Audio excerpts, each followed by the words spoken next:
In my line of work, I see a lot of wild and peculiar, strange things. Recently, I had a woman reach out to me, absolutely scared, frightened, because she had some really frightening things happening in her house. She shared with me video footage of her family TV writing out words and typing and talking to her 13-year-old daughter. And she was absolutely frightened of what was going on because the TV, what was claiming to be a spirit communicating through the TV, was writing some very scary things. So the woman reached out to me, knowing that I do what I do, and I was talking to her and worked through that all the scary things happening were only happening on smart TVs in the home connected to the internet. This is something that I had never heard of, really, and this is something that I guess is possible with any device that has a phone, like a microphone and a camera connected to the internet. But I saw the footage of the words being written and the questions being asked and the things being instructed on the video, and the woman was really frightened that she had a nefarious, really negative, bad spirit in her house. She was really frightened. Had to walk through logical deduction that if there was a really bad spirit in the house, it would be doing more things like turning lights on and off and opening doors and closing cupboards and, doing all sorts of wild things.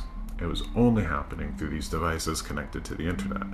This gives us the opportunity to stop and say, whoa, how do we keep ourselves and our family safe while we're online, while we have devices connected to the internet? This is a really important thing to take into consideration. It makes me wonder how many awful things could this girl have been convinced to do if she had not reached out to anybody. How many awful things are happening because people are actually being spoken to through their TV by people that are hacking them. This mother of this 13-year-old reached out and said she was talking to somebody that had a coworker this was happening to or something like that, who actually thought it was their mother talking through the TV.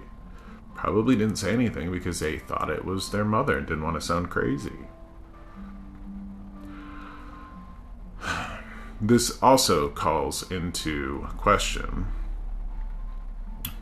our spiritualists, our psychics, our mediums, our shamans, our Reiki masters, the people in our communities that are doing this work, the people who would have grabbed a hold of this circumstance and ran with it and played into some sort of fantasy that this family could have found themselves in, taken advantage of them. That is the other side of this. We have to be careful, yes, of our devices, of the communities online and in person. We also have to take into account and be careful of the authorities that we have around us, or the people that claim to be authorities. I don't share this story to toot my own horn. I am very happy that I had the opportunity to help this family and walk them to a place of peace. They reset all their passwords, having conversations with everybody in the house, really taking into account a lot of things that they had just taken for granted.